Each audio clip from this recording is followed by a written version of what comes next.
why the new intersectional thinkers don't just make up new characters and storylines rather than infiltrate and take over existing ones.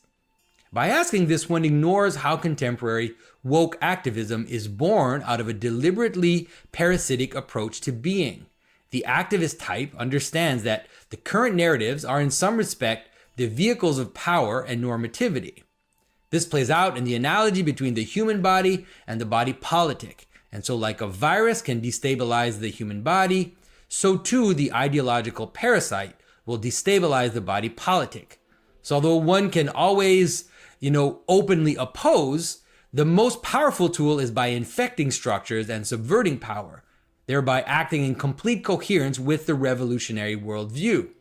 This parasitic relationship is not an accident, but is the very pattern of how they think reality works and what they see as their place in the larger system. Normativity can only be subverted. It can only be deconstructed. So the strategy of those enacting these new story tropes is not so much for woke culture to give us new stories and characters, but to deconstruct and ultimately take over existing cultural forms and stories from the inside.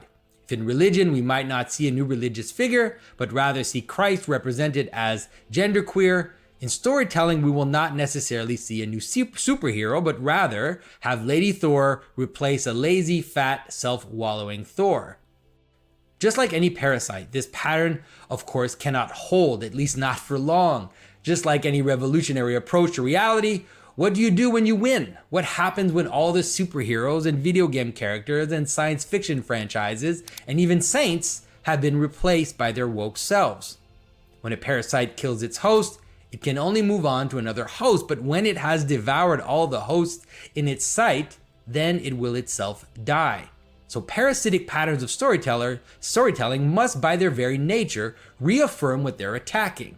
They need their host to survive for their story to make sense. They must repeat, reenact, recast almost ritually stories and tropes which he or she or the category they're allied with is marginalized and oppressed by a system of order and identity. So they must be victims of an oppressive system. It is in their very identity that this is so. And there is even a reverse proportionality where the revolutionary voice becomes stronger as it is winning. It accelerates, perpetuates ad nauseum, and almost hysterically stories of oppression and marginalization. This was of course true of communist regimes, where once the revolution has succeeded, it never led to the dissolution of the state touted by Marx, but rather led to the need of positing a constant and powerful counter-revolution, always invisibly present and ready to impose the old hierarchies. And so even as the revolutionary narrative is winning, it will nonetheless always represent itself as the victim.